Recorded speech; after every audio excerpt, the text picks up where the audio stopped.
आज हम इस वीडियो के माध्यम से शब्द जात एवं इससे बोध होने वाली चीज़ों तथा इसके अर्थ एवं आशय पर अपनी बात रखेंगे।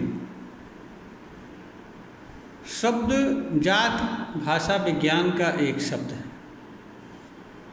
शब्द मानव के लिए अभिव्यक्ति एवं ज्ञान के साधन होते हैं तथा किसी चीज़ को बोध कराने के भी साधन होते हैं।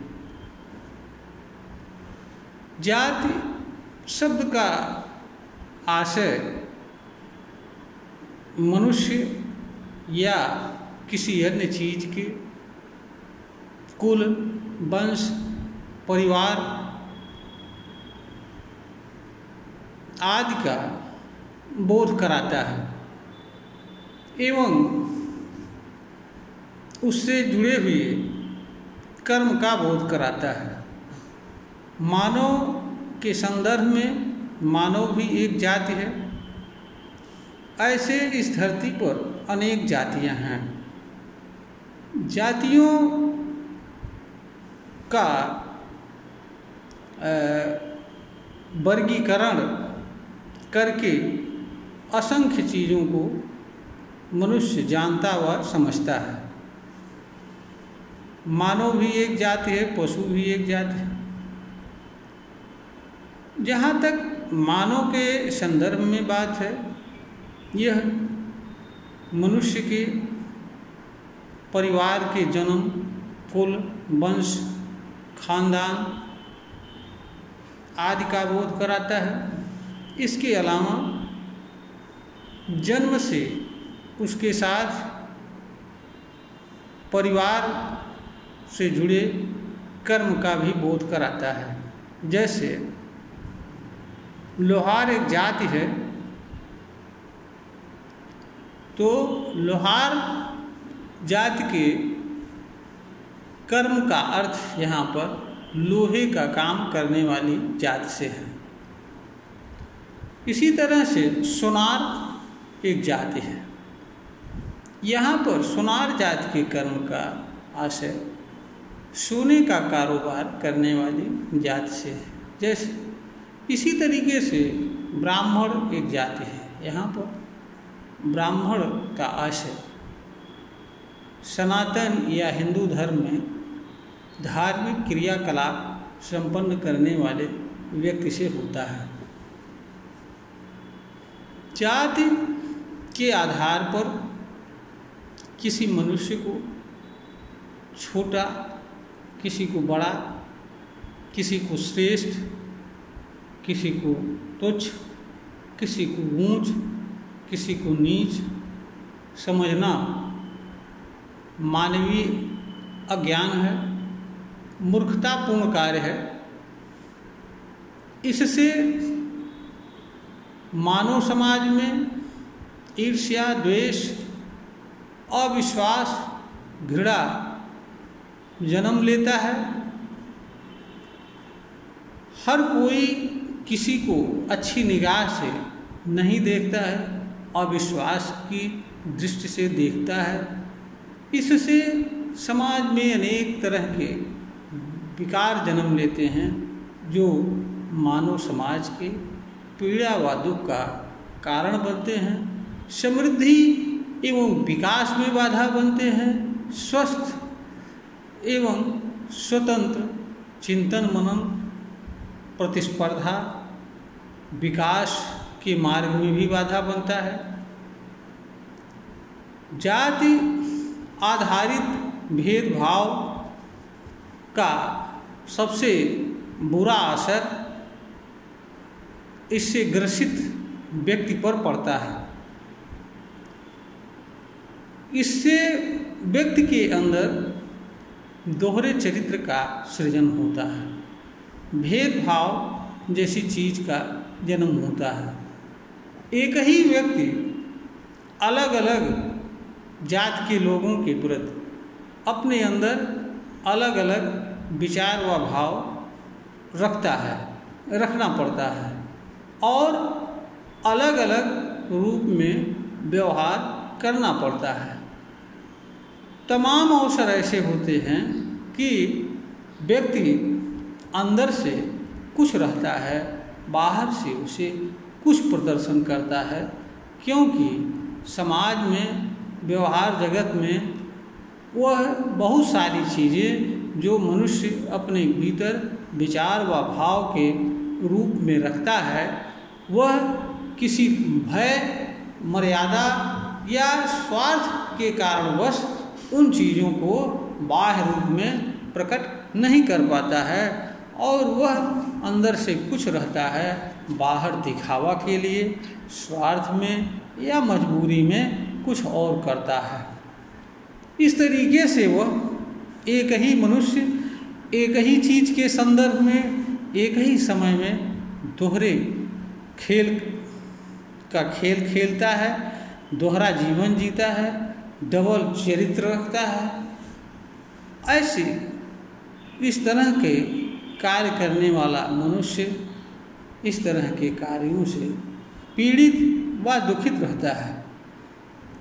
इस तरह के जो भी विचार और भाव जिस किसी भी कारण से होते हों या मनुष्य रखता हो, वह मनुष्य के लिए ही पीड़ा व दुख का कारण बनता है, क्योंकि इससे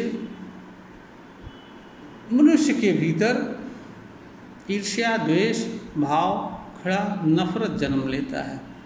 प्रेम, सद्भाव जैसी चीज़ें गायब हो जाती हैं। यहाँ पर स्मरणीय एवं ध्यान देने योग्य बात यह भी है कि यहाँ पर दोनों लोग दोषी होते हैं। जो जात के आधार पर स्वयं को बड़ा समझता है, दूसरों को हीना व छोटा समझता है, और तथा दूसरे वे लोग जो जात विशेष में पैदा होने के कारण स्वयं को छोटा, हीन या तुच्छ समझते हैं। ऐसे लोग भी बराबर के जिम्मेदार होते हैं।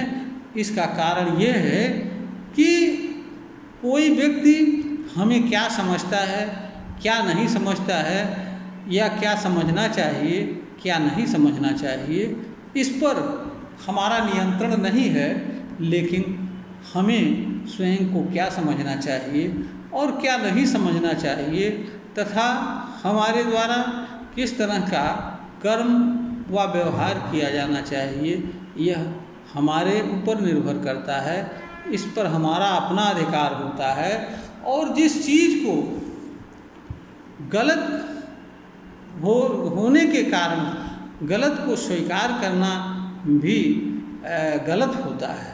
तो कोई भी व्यक्ति हो, कोई व्यवस्था हो या कोई विचारधारा हो, अगर व्यक्ति व्यक्ति में भेदभाव पैदा करती है, जाति आधार पर भेदभाव करती है, तो मनुष्य के लिए यह आवश्यक होता है कि ऐसी विचारधारा, ऐसी व्यवस्था, ऐसे नियम को न माने जो मानव में जाति या किसी अन्य आधार पर भेदभाव उत्पन्न करता है।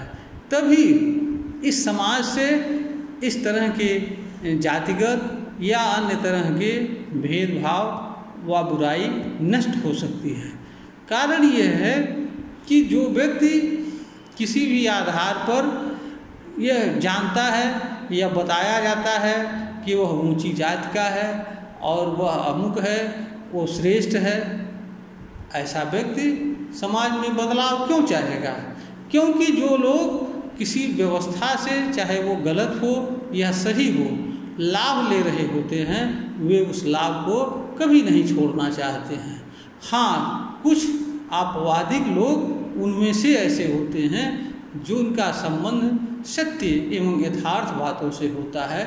ऐसे लोग सत्य का वर्ण करते हैं, लेकिन ऐसे लोगों की संख्या कम होती है।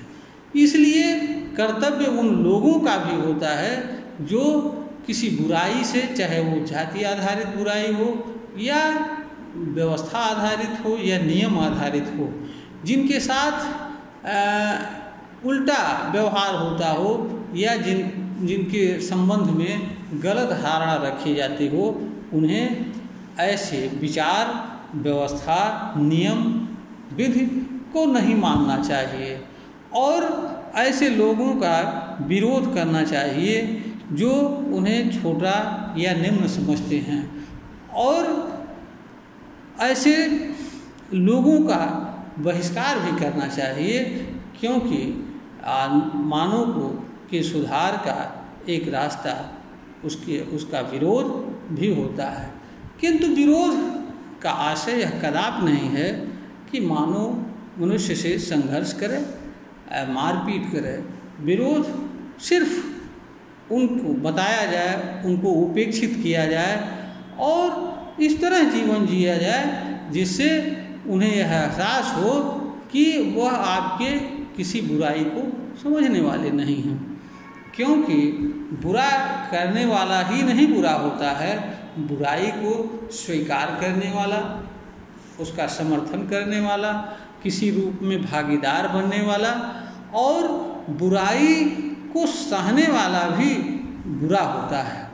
इसलिए जिनके साथ किसी भी तरह का भेदभाव होता है या कोई बुरा बर्ताव होता है, ऐसे लोगों का कर्तव्य है कि इससे जुड़ी चीज़ों को नकारें और ऐसी चीज़ों को न मानें जो चीज़ें उन्हें छोटा बनाती हूँ, निम्न स्तर का बनाती हूँ और उनके लिए अलग व्यवहार की बात करती हूँ। यहाँ पर यह भी ध्यान देने योग्य बात है कि किसी व्यक्ति का यह अधिकार नहीं है कि वह किस जात में जन्म ले और किस जात में जन्म न ले, किंतु हर व्यक्ति चाहे वह किसी भी जात में जन्म लेता हो, उसके पास जो प्रतिभा छिपी होती है, जो कला होती है, जो गुण होता है, उसके अनुसार कर्म करने और आगे बढ़ने के लिए स्वतंत्र होता है।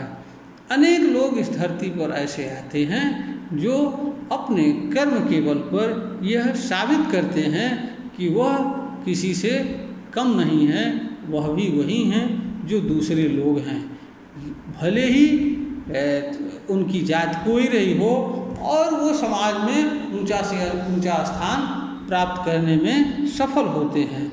वे इस तरह की भावनाओं को किनारे रख करके अपना कर्म करते हैं और वह कर्म करते हैं जो उनकी प्रतिभा, योग्यता, गुण एवं कला से संबंध रखती है। इसलिए किसी भी व्यक्ति को किसी भी भेदभाव को या किसी बुराई को स्वीकार नहीं करना चाहिए। जाति का आशय व्यक्ति के परिवार, कुल, वंश एवं जन्म से जुड़े रहने वाले कर्म का अर्थ होता है। इसका अर्थ कतई नहीं होता है कि कोई व्यक्ति छोटा है या कोई व्यक्ति बड़ा है, कोई श्रेष्ठ है, कोई तुच्छ है। इस तरह के जो भी विचारधाराएं, व्यवस्थाएं, मान्यताएं हैं, वह मानव समाज में अज्ञान को जन्म देने वाली हैं, अज्ञान की स्थापना करने वाले हैं, मानव समाज में बिखराव पैदा करने वाले हैं और मानव समाज की एकता, मित्रता एवं सौहार्द विरोधी हैं। ऐसी चीज़ों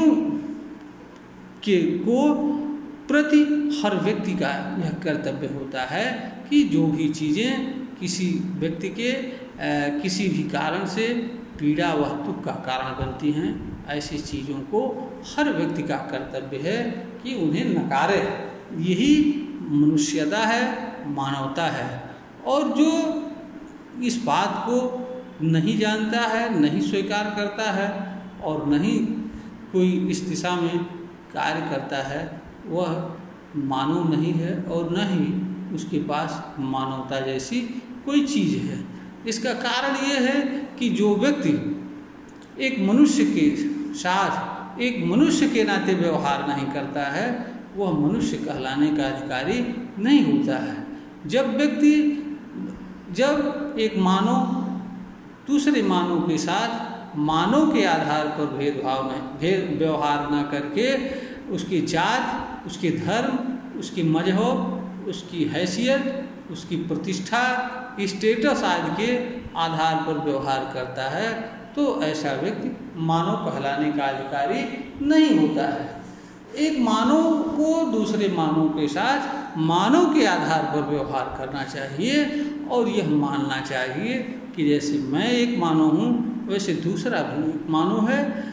इस रूप में जब तक मानव समाज व्यवहार करना एक दूसरे के प्रति नहीं सीख जाता है तब तक वह मानव समाज में मानवता, शांति, स्थिरता की परिकल्पना नहीं कर सकता है और न ही इसकी स्थापना कर सकता है। यह वीडियो ज्ञानवर्धन हेतु प्रेषित की जा रही है। प्रेषक श्रोता को अगर लगता है कि यह ज्ञानवर्धन के योग्य है, इसे लाइक करें, सब्सक्राइब करें, शेयर करें।